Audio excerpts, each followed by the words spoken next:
अस्सलाम वालेकुम मेरे प्यारे व्यूवर्स। आज मैं आपके लिए लेके आई हूँ दाल, मूंग और मसूर, कुछ अपने स्टाइल से। तो वीडियो पसंद आए तो व्यूवर्स इसको लाइक करें, शेयर करें, सब्सक्राइब करें और बेल आइकॉन का बटन ज़रूर दबाएं। तो चले फिर शुरू करते हैं।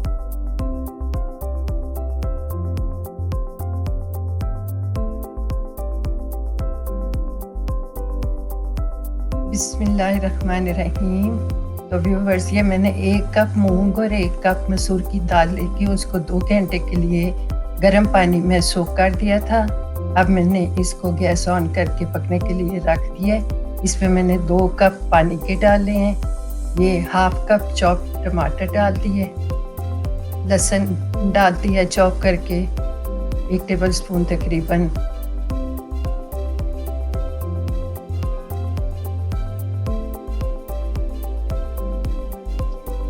ये सूखा धनिया क्रश किया हुआ 1 teaspoon, red chilli crush 1 teaspoon,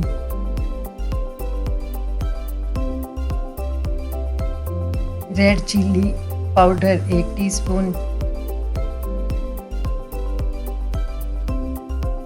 हल्दी पाउडर हाफ टीस्पून, कलौंजी हाफ टीस्पून। ये सारी चीज़ें मैं इसमें अच्छी तरह मिक्स कर दूंगी। और 2 क्यूब्स जाएंगे इसमें, चिकन क्यूब्स डाल दिए हैं। इससे दाल का टेस्ट अच्छा बनता है, आप भी ज़रूर ट्राई करें। 1 टेबल स्पून नमक,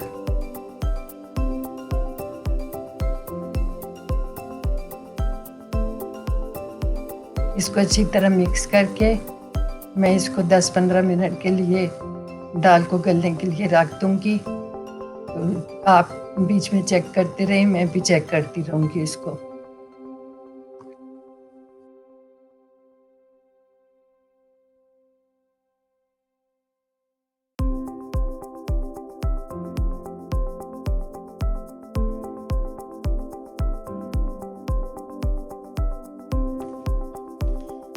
तो व्यूवर्स, ये तकरीबन 15 मिनट के बाद मैं दाल को चेक कर रही हूँ।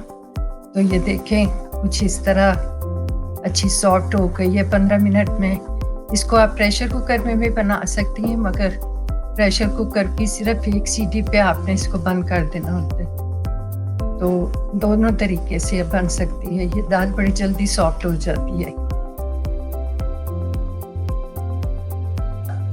1 टीस्पून मैं चॉप ग्रीन चिल्ली डाल रही हूँ।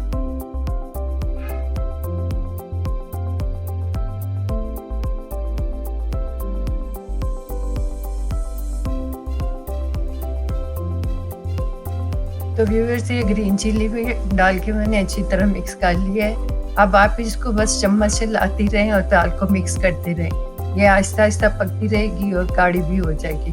अब मैं इसमें 1 टीस्पून ब्लैक पेपर और 1 टीस्पून गरम मसाले का डाल दूंगी, क्योंकि मुझे ये बिल्कुल ठीक लग रही है इसकी थिकनेस।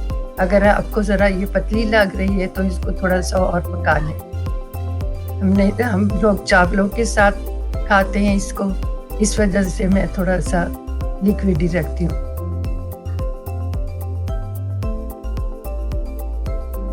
तो अब ये मैं इसको बघार लगाऊंगी, जो भी आप कहते हैं, तड़का या बघार। तो ये मैंने हाफ कप ऑयल लिया है और इसमें मैं देसी घी के 2 टेबल स्पून डालूंगी। अगर आप चाहें तो देसी घी का भी लगा सकते हैं, क्योंकि दाल में देसी घी का अच्छा टेस्ट आता है। 1 टेबल स्पून मैंने चॉप किया हुआ लहसुन डाल दिया। अब लहसुन थोड़ा सा फ्राई होगा।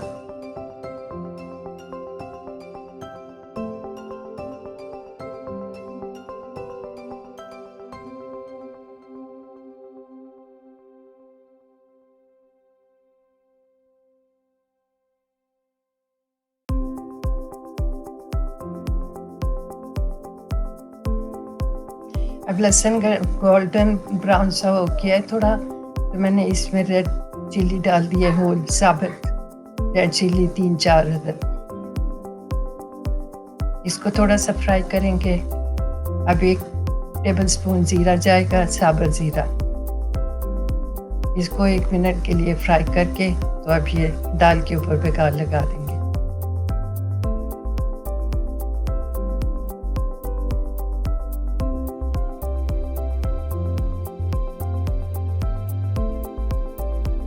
तो ये बघार लगा दिए दाल को। अब मैं इसमें थोड़ा सा चॉप किया हुआ हरा धनिया डालूंगी। तो व्यूअर्स, दाल तैयार है। आपने इसको जितना गाढ़ा करना है अपनी मर्ज़ी से आप रख सकते हैं। ये अगर आपने नान या पराठे के साथ खाना है तो इसको और थोड़ा सा गाढ़ा कर सकते हैं। चलिए व्यूअर्स, मैं अब आपको डिश आउट करके दिखाती हूँ दाल को। तो व्यूअर्स, अल्हम्दुलिल्लाह ये देखें अब पकने के बाद काफ़ी गाढ़ी भी हो गई है। अगर आपने इससे ज़्यादा और ठीक रखनी है तो इसे थोड़ा सा और पका लें। तो ये ज़्यादा लोग अक्सर लोग ये चावलों के साथ पसंद करते हैं, तो इस वजह से ये थोड़ी दाल रनी रखी जाती है। तो ये आपकी मर्ज़ी पे डिपेंड करता है, आपने जैसी रखनी है। तो चलिए व्यूअर्स, फिर इंशाल्लाह मिलते हैं अगली किसी नई रेसिपी के साथ। तो मैं आपसे इजाज़त चाहती हूँ। बहुत सारी दुआएं आप सबके लिए, और अपनी दुआओं में मुझे याद रखें। अल्लाह ताला आप सबको खुश रखे, आबाद रखे, और आपके दस्तरखान हरे भरे और आबाद रहे। और मेरी रेसिपी पसंद करें, ट्राई ज़रूर करें, बनाएं ज़रूर एक दफ़ा, लाइक करें, शेयर करें और सब्सक्राइब करें। अल्लाह हाफ़िज़। Love you viewers.